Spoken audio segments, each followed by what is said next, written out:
What's up, everyone? In this video we're going to be talking about Mark Wahlberg's shady past.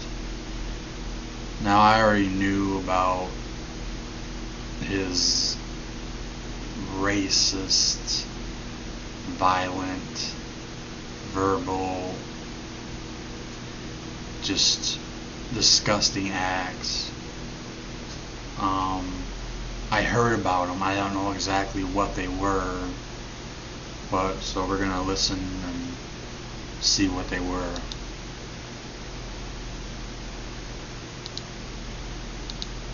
Between the many racially charged crimes in his past, his feuding with one of Hollywood's biggest stars, and his dubious industry dealings, there's a lot about this rapper turned actor that gives us less than good vibrations. This is the shady side of Mark Wahlberg.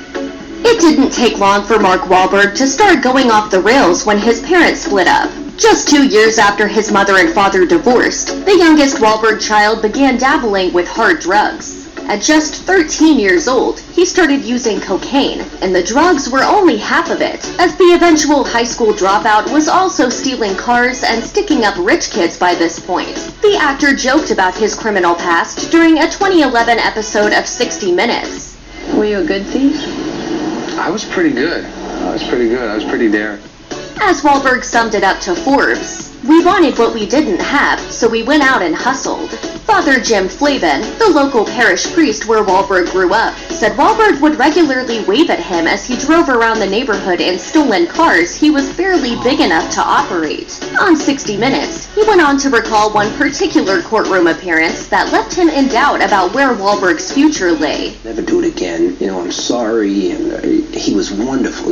He started tearing up, and the judge just melted. I bet you that priest. During Mark Wahlberg's turbulent teenage years, he also allegedly committed more than one racially motivated crime. On June 15, 1986, the then 15-year-old and 3 of his friends spotted a 12-year-old African-American boy named Jesse Coleman, who was walking home with his older brother and sister when Wahlberg and his associates started tailing them. According to documents obtained by the Smoking Gun, one of the gang told the Colemans to get out of the area because they were black, compounding the hatred with racial slurs. A chase ensued, with the all-white group pursuing the Colemans on their mopeds. The shocking court docs also reveal that Wahlberg and his friends threw rocks at the Coleman kids that day and followed them chanting racial slurs. Luckily, the Colemans managed to make it to the safety of a local Burger King before any of them were seriously injured. Unfortunately for Jesse Coleman, he would run into Wahlberg's gang the very next day while on a school field trip.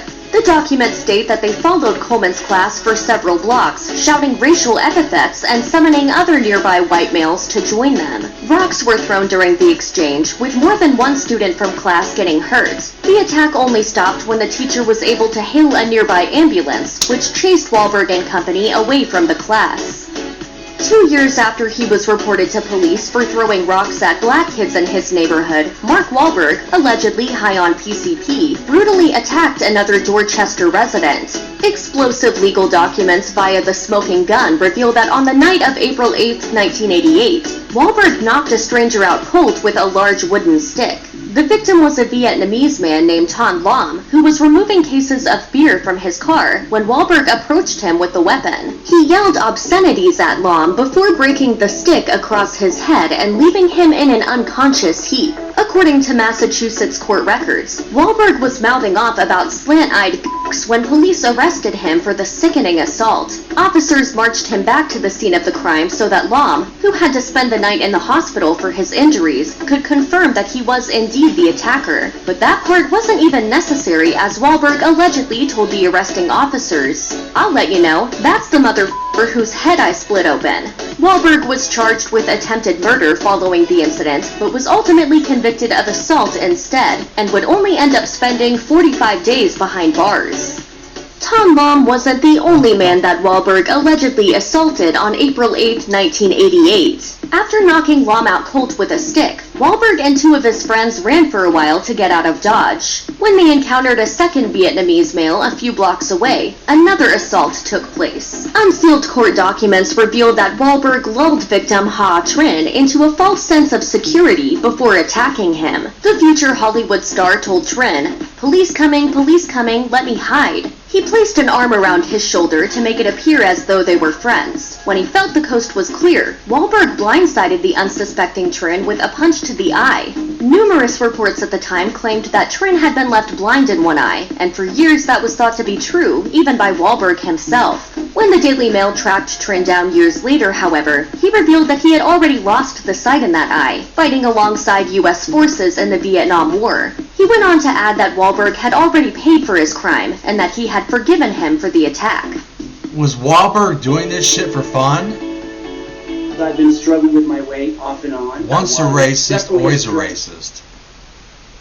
Wahlberg's violent streak didn't fade after he made it big with Marky Mark and the Funky Bunch. In fact, he carried out what was arguably his most brutal attack after becoming famous. In 1992, the rapper was arrested for assault and battery when he and his bodyguard, Derek McCall, allegedly beat a man at a local tennis court. They left him injured, most seriously with a fractured jaw that later needed to be wired shut, which court records confirm. McCall reportedly held the victim, Robert D. Crean, down as Wahlberg repeatedly kicked him in the face. While the documents state that Crean didn't do anything to warrant the attack by Wahlberg, a lawyer speaking on behalf of the musician and Calvin Klein model claimed that it was Crean who started it. Mitchell alleged that Wahlberg only got involved after Crean used a racist slur against his black bodyguard. Crean lodged a civil suit against Wahlberg, who initially denied having anything to do with his injuries, with the actor saying, "People will do anything for money. I was present, but I didn't take part."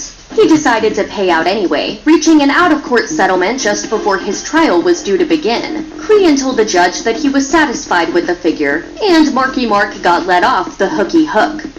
Mark Wahlberg starred alongside Leonardo DiCaprio in Martin Scorsese's Boston-set crime thriller The Departed in 2006, which resulted in the Dorchester native receiving an Oscar nomination, but the two had actually worked together over a decade earlier. Wahlberg was still relatively new to acting when he appeared in 1995's The Basketball Diaries, based on Jim Carroll's memoir of the same name. DiCaprio stars as Carroll, a promising high school basketball player who gets hooked on heroin. Wahlberg won a supporting role in the hard-hitting sports drama, which did not go down well with the leading man, or as Wahlberg recalled during an interview with The Hollywood Reporter, Leonardo was like, "Over my dead f***ing body, Marky Mark's not going to be in this f***ing movie, because we'd had a thing. I didn't even realize it, but I was a bit of a d*** to him at a charity basketball game. So he was like, this f***ing ass is not going to be in this movie." Director Scott Calvert stuck his neck out for him and he stayed, despite DiCaprio's reservations. Wahlberg understood Leo's hesitancy because of his past behavior, but according to him, the animosity disappeared after the first script reading.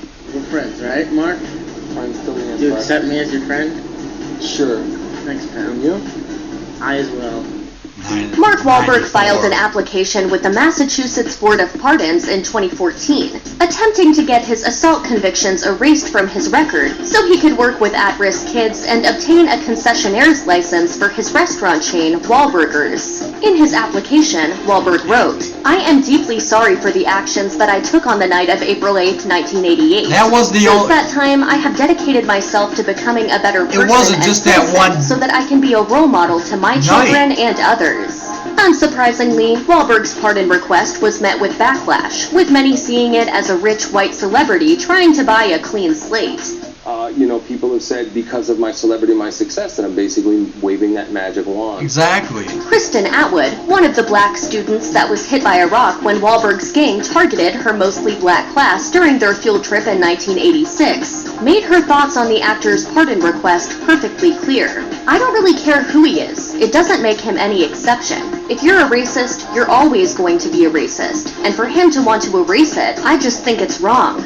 The actor later admitted that his pardon request post was ill-advised, saying, "It was one of those things where it was just kind of presented to me, and if I could have done it over again, I would never have focused on that or applied." Give me a break. When imprisoned, steroid distributor Richard Rodriguez spoke to filmmaker John Bravo over the phone in 2018. He claimed that he had a number of high-profile clients before his Miami-based Iron Addicts gym was raided by the Drug Enforcement Agency. Mark Wahlberg was allegedly among them. Rodriguez alleged Shocking. that Wahlberg was a good person during the interview, but their relationship apparently became strained over time. When you're dealing with celebrities, you unfortunately have to be very accommodating. Wahlberg started to become more demanding. looks Once like I a saw his true professional colors, wrestler. I decided to sever ties from him. According to Rodriguez, Wahlberg allegedly used his steroids to help prepare for his film roles and expected them to be shipped all over the world. Oftentimes he would get creative with ways in which to ship particular products to certain countries and areas where he could receive them, but not necessarily under his name.